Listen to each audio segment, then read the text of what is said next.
నమస్తే, welcome to Disha TV.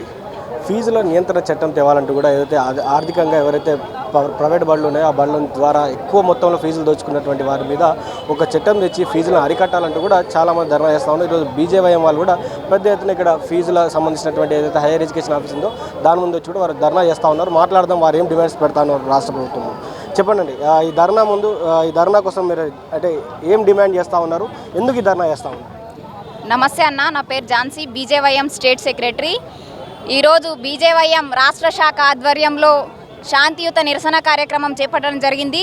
దీనికి కారణం ఏదైతే రేవంత్ రెడ్డి ప్రతిపక్ష నాయకుడిగా ఉన్నటువంటి రేవంత్ రెడ్డి మేము అధికారంలోకి వస్తే కార్పొరేటు ఫీజులపైన అక్రమాలపైన రేవంత్ సర్కార్ ఉక్కుపాదం మోపుతుందని చెప్పి అధికారంలోకి వచ్చిన వెంటనే ఫ్రంట్ లైన్లో పెద్ద పెద్ద స్టేట్మెంట్లు ఇచ్చుకున్నటువంటి రేవంత్ రెడ్డి ఇలా అధికారంలోకి వచ్చిన తర్వాత ఏడ సోయి లేకుండా నిద్రపోయినామని చెప్పేసి ఇవాళ బీజేవైఎం ప్రశ్నిస్తూ ఉంది. ఇవాళ చదువుకోవాలంటే ఇవాళ పైసలు ఉన్నోడికే చదువు అనే విధంగా తెలంగాణ రాష్ట్రంలో విద్యతో వ్యాపారం చేస్తూ ఉన్నారు. అయినా కూడా సోయి లేని విద్యాశాఖ మంత్రి సీఎం రేవంత్ రెడ్డిని అడగట్లేదు. విద్యాశాఖ మంత్రిగా ఉన్నావు కదా, ఎవడు చేయలేని నేను చేస్తా, నేనేదో ఎలగబెడతా అని చెప్పి విద్యాశాఖ దగ్గర పెట్టుకొని కూర్చున్న రేవంత్ రెడ్డి ఇలా నువ్వు ఇలా ఎలగబెట్టింది ఏముందని చెప్పేసి బీజేవైఎం ఇవాళ నిన్ను ప్రశ్నిస్తూ ఉంది. ఇవాళ చూస్తే డొనేషన్ల పేరుతో యూనిఫామ్ల పేర్లతో అక్రమంగా పేద బడుగు బలహీన వర్గాల ప్రజల విద్యార్థుల తల్లిదండ్రుల యొక్క రక్తాన్ని జలగల్లా వీడుస్తున్నా కూడా కనీసం పర్యవేక్షణ లేదు. ఇవాళ చూసుకుంటే సరైనటువంటి విద్యాశాఖకు సంబంధించిన అధికారుల పర్యవేక్షణ కరువైంది. ఒక పక్క ప్రభుత్వ పాఠశాలల్లో చదువుకుందామంటే సరైనటువంటి వసతులు ఉండవు, సరిపడ ఫ్యాకల్టీ ఉండదు. ఈ విధంగా ప్రైవేట్ సైడ్ పోదామంటేనేమో లక్షలకు ఫీజు దోపిళ్ళు. ఇవాళ ఎవడు కడతాడు? ఎవరు చేసినటువంటిది కొట్లాడి తెచ్చుకున్న తెలంగాణ రాష్ట్రంలో కేసీఆర్ ఏం ఉద్ధరియలే, నేనేదో ఉద్ధరిస్తా అని చెప్పి నువ్వు అధికారంలోకి వచ్చినావు కదా, నీకు విద్యార్థులు నిరుద్యోగులు వేసినటువంటి భిక్షనే కదా ఈరోజు నువ్వు కూర్చున్నటువంటి గద్దే. ఇవాళ ఏడవైనావు అని చెప్పేసి ప్రశ్నిస్తూ ఉన్నాం. విద్యా హక్కు చట్టం అమలు చేస్తామన్నారు, అనేక రకాల విద్యార్థుల సమస్యలన్నీ తీరుస్తామన్నటువంటి రేవంత్ రెడ్డి ఇవాళ చోద్యం చూస్తూ ఉన్నావు. ఖబర్దార్ సీఎం రేవంత్ రెడ్డి, వెంటనే అక్రమ దోపిడీలను హరికట్టాలి. ఒక్క స్కూల్ గుర్తింపు ఉంటే గల్లీకి ఒక స్కూల్ ఉంటుంది. ఇవాళ అయినా కూడా కమిషన్లకు అమ్ముడు అయినటువంటి రేవంత్ రెడ్డి సర్కార్ ఇలా కమిషన్లు తీసుకోకపోతే వీళ్ళ ప్రభుత్వం నడవదు. ఆ కమిషన్లకు అమ్ముడు పోయి ఇలా విద్యతో వ్యాపారం చేస్తున్నా కూడా చోద్యం చూస్తూ ఉన్నారు. నీకు చేత కాదు, ఎడ్యుకేషన్ మినిస్టర్గా నువ్వు ఫెయిల్యూర్.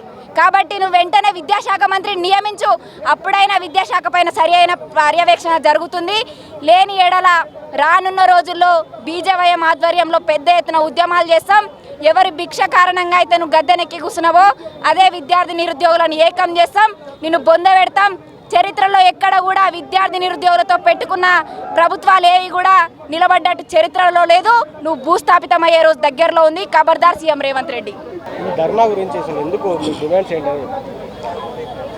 ఈరోజు తెలంగాణ భారతీయ జనతా యువ మోర్చా ఆధ్వర్యంలో ఈరోజు హైయర్ ఎడ్యుకేషన్ డిపార్ట్మెంట్ ముందు నిరసన తెలపడానికి ఈరోజు మేము ఇక్కడ రావడం జరిగింది. ఈరోజు ముఖ్య ఉద్దేశం ఏంటంటే ఈరోజు తెలంగాణ రాష్ట్రంలో కాంగ్రెస్ ప్రభుత్వం ఉందా లేదా అని చెప్పి ఈరోజు ప్రజలందరూ కూడా భావిస్తున్నటువంటి సందర్భంలో ఈరోజు మరి ఇంకో వారం రోజులైతే స్కూల్స్ అన్నీ ఓపెనింగ్ అయ్యే సందర్భంలో ఈరోజు మరి ప్రభుత్వం మరి కార్పొరేట్ విద్యా సంస్థలు పేద ప్రజలకి విద్య దూరం అయ్యేలాగా ఈరోజు ఈ తెలంగాణ రాష్ట్ర కాంగ్రెస్ ప్రభుత్వం ఈరోజు వివరిస్తూ ఉంది.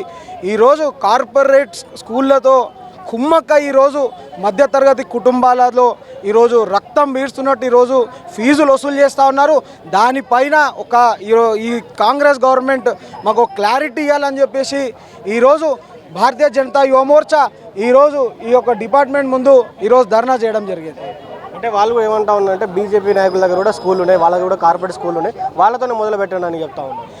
నేను ఈరోజు కాంగ్రెస్ ప్రభుత్వం అధికారం మీ చేతిలో ఉంది కదా, మరి మీరు ఈ పని మీరు మొదలు పెట్టాలి. మా చేతిలో ఉంటే మేము తప్పకుండా మా భారతీయ జనతా పార్టీ అధికారంలోకి వస్తే ముందు మేము ప్రియారిటీ ఇచ్చేది విద్యకు అని చెప్పేసి ఎవరైతే ఈ కాంగ్రెస్ నాయకులు అంటా ఉన్నారో వాళ్ళకి మేము ఈ హెచ్చరిక చేస్తూ ఉన్నాం.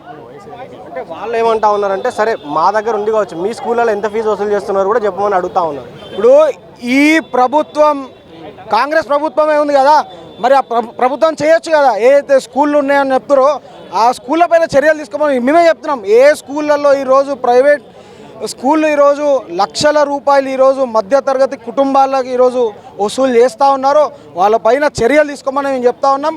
కానీ ఈ కాంగ్రెస్ ప్రభుత్వం ఏ ఒక్క చర్య తీసుకోకుండా ఈరోజు కేవలం కార్పొరేట్ స్కూళ్ళ ఒక కుమ్మక ఈరోజు మధ్యతరగతి కుటుంబాల దగ్గర ఫీజులు వసూలు చేస్తున్నట్టు ఈరోజు డిమాండ్ చేస్తూ ఈరోజు తగ్గించాలని చెప్పి అటువంటి స్కూళ్ళ పైన కఠిన చర్య తీసుకోవాలని మేము డిమాండ్ చేస్తా ఉన్నాం. ఫీజుల నియంత్రణ పైన అన్ని సంఘాలు, అన్ని విద్యార్థి సంఘాలు కావచ్చు, అన్ని యువ మోర్చాలు అందరూ పోరాడుతూ ఉన్నారు. కానీ రాష్ట్ర ప్రభుత్వంలో చలనం లేదు. సో ఏం చెప్పదలుచుకున్నారు? ఇవాళ రేవంత్ రెడ్డి గారు హోంశాఖ తన దగ్గర పెట్టుకున్నాడు, విద్యాశాఖలో పలు మార్పులు తెస్తానంటున్నాడు.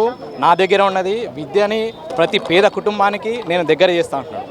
ఇవాళ మీరు చూసుకుంటే ప్రైవేట్ కార్పొరేషన్ స్కూల్స్ ఏవైతే ఉన్నాయో మధ్యతరగతి కుటుంబంలో వెన్ను పోటు పొడుస్తున్నాడు. ఒక సామాన్య కార్యకర్త, ఒక సామాన్య మానవుడు నువ్వు పోయి ఈరోజు ఎల్కేజీకి పోతే అన్న 1,00,000 రూపాయలు కట్టే పరిస్థితి ఉందా? ఇవాళ గవర్నమెంట్ స్కూల్ని నేను పునరుద్ధరిస్తా అంటున్నాడు. గవర్నమెంట్ స్కూల్లో టీచర్స్ లేవు, మీకు తెలుసు. అలాంటి పరిస్థితి విద్యాశాఖ తన దగ్గరే పెట్టుకొని నేను చేసేస్తాను, అది చేస్తాను. కానీ ఇవాళ కమిషన్ ఏజెంట్గా మారి ప్రతి నెల కోట్ల రూపాయలు నువ్వు ఢిల్లీకి పంపిస్తున్నావు. మరి పేదోడి గురించి ఏం మాట్లాడుతున్నావు, ఏమి ఇస్తున్నావు? వీళ్ళ పేదోడిని వెన్నుపోటు పొడుస్తున్నావు కదా. విద్యా సమస్య గురించి ఎందుకు మాట్లాడతలేవు? విద్యాశాఖ నా దగ్గర ఉంది, నేను పోటీ చేసేస్తా అంటున్నావు. మరి ఇవాళ నువ్వు ఎందుకు మాట్లాడతలేవు? ఇవాళ ప్రగతి భవన్ నువ్వు తీసేసి నేను ప్రజాపాలన చేస్తున్నాను, నువ్వు ప్రగతి భవన్లో ఉంటున్నావా? సమస్యపై పోరాడుతున్నావా? లేదు. అడిగితే అక్రమ కేసులు, అరెస్టులు. దీనిపైన రానున్న భవిష్యత్తులో ఆయన దిగి రాకపోతే ఇంకా దీని ఉద్యమం ఇంకా ముందుకు తీసుకెళ్తాము. రానున్న రోజుల్లో మొత్తం తెలంగాణ రాష్ట్ర వ్యాప్తంగా మేము ధర్నాలకి, రాష్ట్ర రోకులకు కూడా వెళ్తాం. తమిళనాడులో విజయ్ ప్రభుత్వం ఏర్పడిన తర్వాత ఆయన కూడా ఫీజులకు నియంత్రణ చట్టం తీసుకొచ్చిండు. దాదాపు 25,000 నుంచి 29,000 మధ్యలోనే ఆయన ఫీజుని అంతా చదువుకునే వరకు ఏదైతే స్టేజ్ ఉందో ఆ స్టేజ్ వరకు అయితే ఫీజుని మెయింటైన్ చేస్తూ ఉన్నాడు. సో అట్లాంటి చట్టం ఇక్కడ రావాల్సిన అవసరం ఉందంట. కంపల్సరీ రావాలన్న. ప్రతి పేద విద్యార్థి చదువుకోవాలి. ఆనాడు రాజ్యాంగంలో రాసింది అంబేద్కర్ గారు రాసింది ప్రతి పేద విద్యార్థి చదువుకొని ఒక మంచి భవిష్యత్తులో వాళ్ళు వెళ్ళాలని చెప్పి కోరుకున్న ఆనాటి అంబేద్కర్ గారి నుంచి మొదలు పెడితే ఇవాళ ఎవరు పట్టించుకున్నారు మీరు చెప్పండి. ఇవాళ విజయ్ గారు ఇచ్చినారు. అలాంటిది ఎప్పటి నుంచో మనం చెప్తున్నాం. ఉక్కు పాదం ఓపెన్. ఆనాటి కేసీఆర్ గారు నేను పేద విద్యార్థులకి నేను చేస్తాను, అది చేస్తాను, ఇది చేస్తాను అన్నాడు. ఆయన చేతులు ఎత్తేసాడు. ఇవాళ గవర్నమెంట్ అదే ఎన్నో కల్లిబుల్లి మాటలు, ఎన్నో హామీలు ఇచ్చి ఇవాళ గద్దెనెక్కి కూర్చున్నది. ఇవాళ పేదోని పట్టించుకునే నాయకుడు లేడు. కాంగ్రెస్ పాలన ఆల్రెడీ చూశారు. ఈ భవిష్యత్తులో ఇది ఇలానే కొనసాగితే ఆ చట్టం గిట్ట గురుకులాలు అన్న 1,00,000 రూపాయలు చూపిమని చెప్పండి అన్న. చూపిమని చెప్పండి అన్న.